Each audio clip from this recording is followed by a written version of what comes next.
Okay, so broadcast section for today first. With Ian kicking us off, please. Hiya. Tell us about your squad for this match.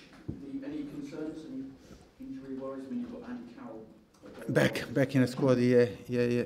Andy's back in the squad. We have Antonio, and it's only Antonio who will definitely be out of the squad for tomorrow because he had a knock on his ribs and all that, so it's a matter of days, but it's very painful. He got it in the first half against Brighton, and he managed to play, but it's very painful, and as I said, he's the one who's going to be out. And then there's only Collins and Sacco. They are starting to train with us after for Collins longer absence and for Sacco week or week and a half, so they're going to train with us today for the first time, and we're going to see. Apart from that, they're all going to train today, and we're going to see who's going to play tomorrow. How would you sum up the mood over the last couple of days? The mood. I mean, my personal or all together, you know, it's not pleasant after a defeat that we played a home game, and we were hoping after we hit the pretty decent run in the last 6 games and all that. We were hoping and expecting that we're going to win the game, put in a strong performance and good performance. And then, of course, when you lose 3-0 home, of course, you are disappointed, you are frustrated and all that. But we have a chance tomorrow, and we have another Premier League game very soon, big game against Palace away. And there's only one way that we can get out of this situation, and that is by staying together, but staying focused, and by working very hard. Is it true the players had a meeting? Yeah, they had a meeting. I know about that, of course. It was yesterday.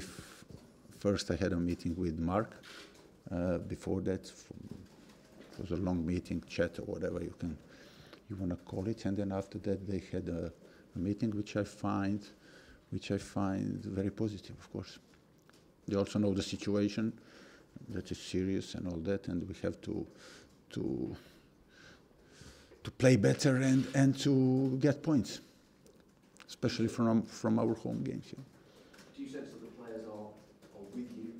You're all one together? Well, so far, in these two and whatever years, I never noticed. We have our success periods and we have our down periods when we were losing. I don't know, let's say last year we lost 5 on a trot in April, I think it happened, or March, yeah. And the main reason why we again get out of that situation, or it happened a few times also in September last season, was that we continue to work hard and all that, and I have no reason, no indications to believe that anything has changed in that department. Only we have to stay focused. I have to lead the team. I have to lead the group, and I have to get us playing better immediately, basically. What do you say to those people who say you have 2 games? Nothing. You know, I know the situation.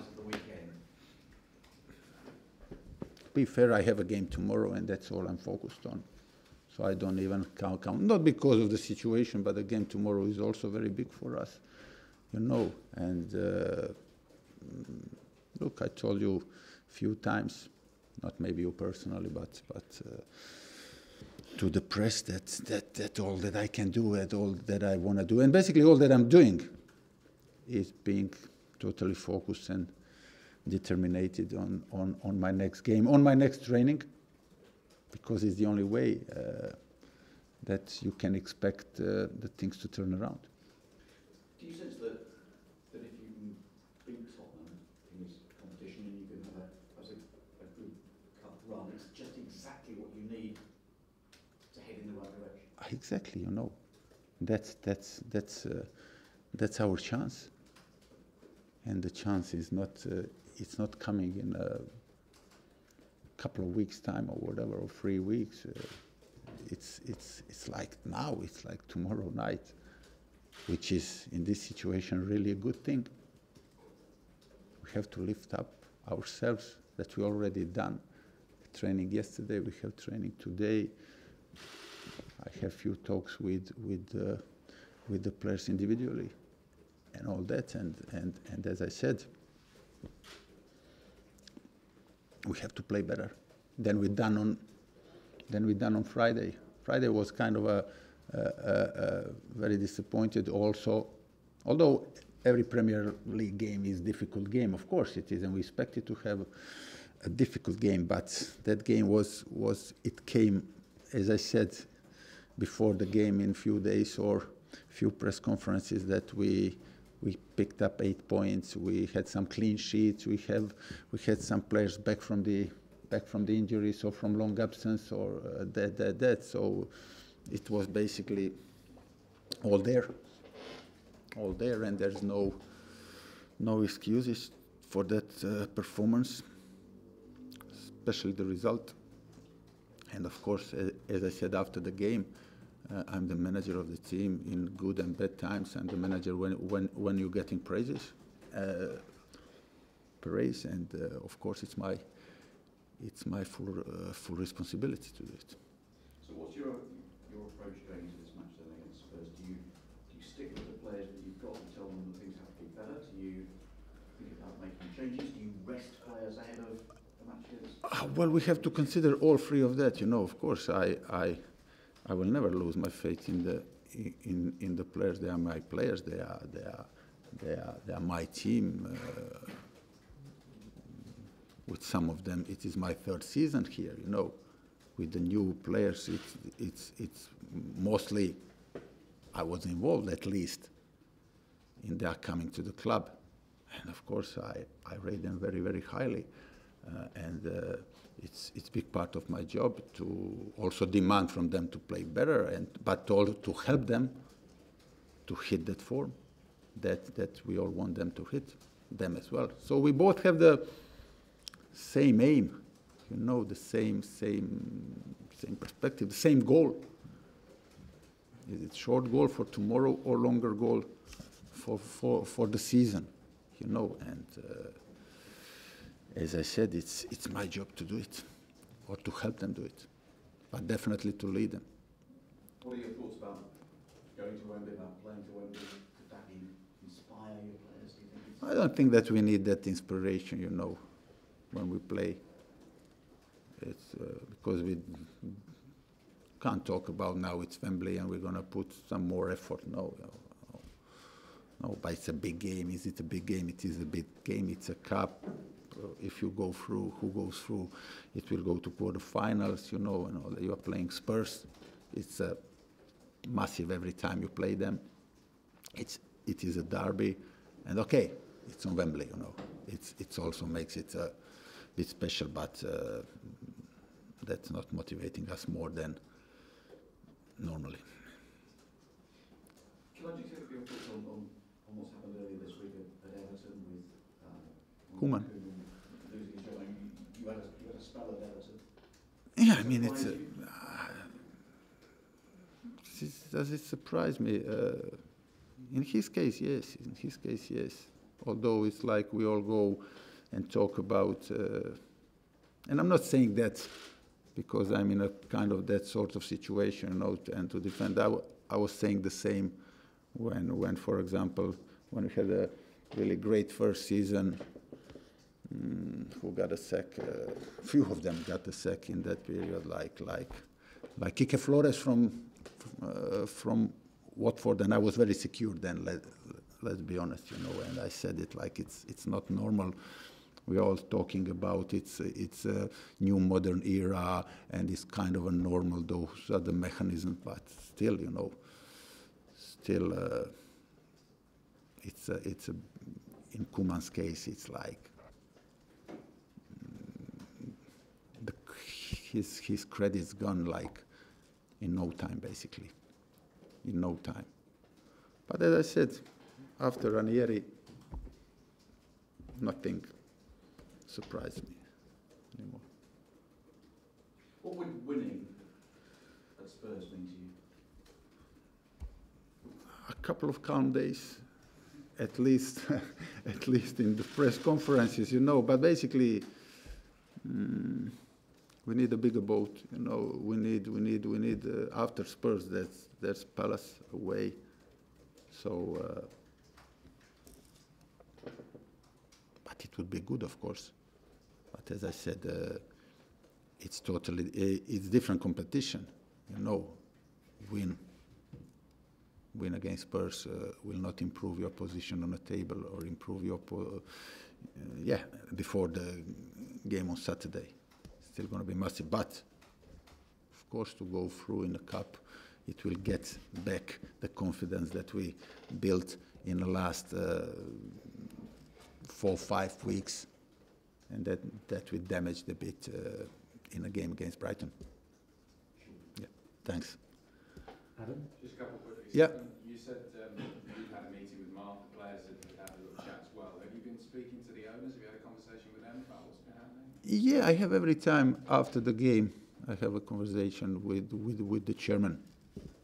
And as always, he's been very supportive. He's been backing the team, backing me, but of course we were talking about situations, and I didn't need the chairman to tell me that situation. To be fair, he didn't tell me where we are, because he also knows that I know. So as I said, it was no different than any, apart from the thing that we both, it's not like a monologue, you know. We were talking about the situation and everything, and we agreed that we had to get points very, very, very soon. He was quite supportive of you actually on TV before the game against Brighton. Is that nice as a manager to know that people standing up for you? It is nice, you know, but I'm very realistic. If you ask me in theory, like this, you know what's happening around you. Ask me now about Koeman. Is it this one? This one? There are always, I don't know how many, 3, 4, 5 managers that are in those positions, and I'm definitely one of them. Does it make me losing my focus, will, or whatever? No. To be fair, it gives you even more adrenaline. Okay, I never gave up in my career, no matter in which way of life. As a player, as a parent, as a friend, as a manager, to be fair, that's my biggest strength. To be strong in the hard times. Now I'm facing the hard time. Yes, I am.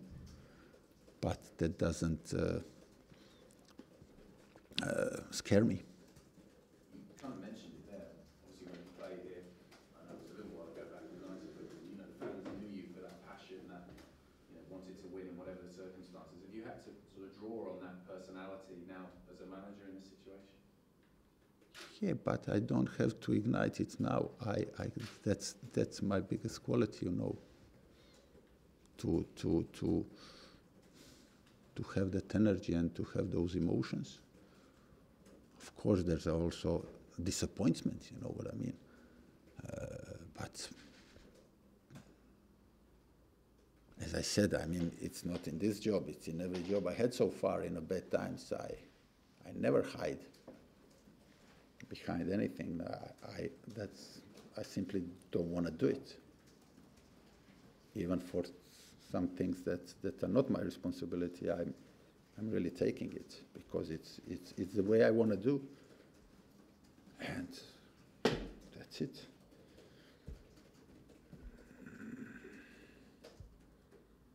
That's it, yeah.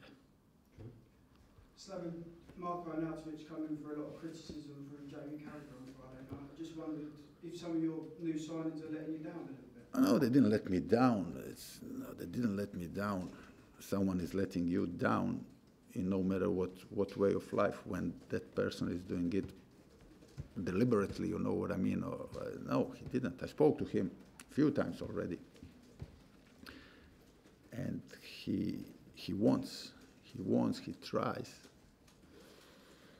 It just at the moment, not only for him, you know what I mean.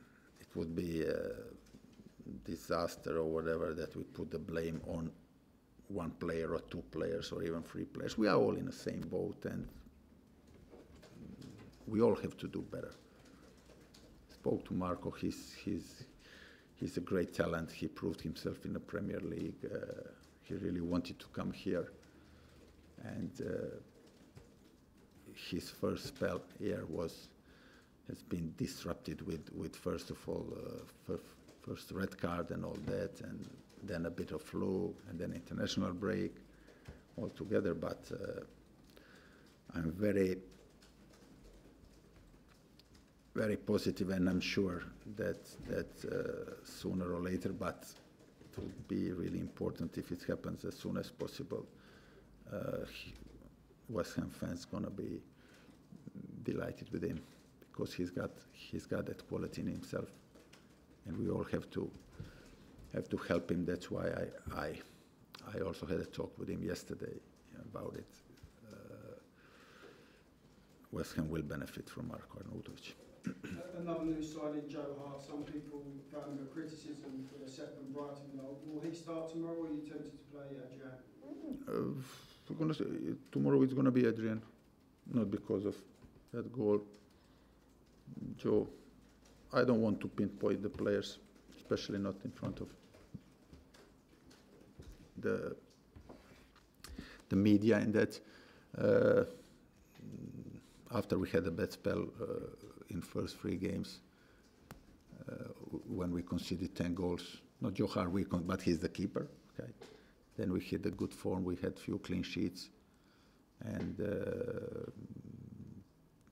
now against Brighton, we made few mistakes, and we conceded 3 goals. But it's not because of that Adrian is going to be in goal, but it's because that it was a plan from the beginning of the season, and also Adrian done well in his first couple of games. 2 clean sheets also, and it's going to be Adrian tomorrow. How is Joe Hart's mentality? Did he say he should have saved that second goal? Does he come to the dressing room? It was no. It was a good. It was also a very good goal from Izquierdo. Good strike, very powerful. Yeah. To be fair, he saved a couple of their chances that they have. One of them right before that second goal, and the one in the second half when it was still 2-0, I think. Yeah. Can I ask you, who instigated the players' meeting? Who what? Okay. Who instigated the players' meeting? Was it Mark Noble's idea, or did you speak to him before? I speak with Mark before. I knew about it, but it was his idea. He as skipper. I'm sure that we are all worrying about that. The players, I mean, they think about the situation and all that. They're quite vocal, you know. But him as a skipper, as a West Ham legend, he's even more. He's 24/7 in that, you know. So it's good to have, and it's very, very common to have those kind of meetings. And was a lot of home truths told amongst the players? What's that? Did they speak honestly amongst themselves? Did they say to you what was going wrong? They speak among themselves. I was not at that meeting, you know. Did you know what they said? Do you know what they discussed? Yeah, I know, but I ain't gonna discuss it to you now. Not even a little bit. All right. Cameras off, please.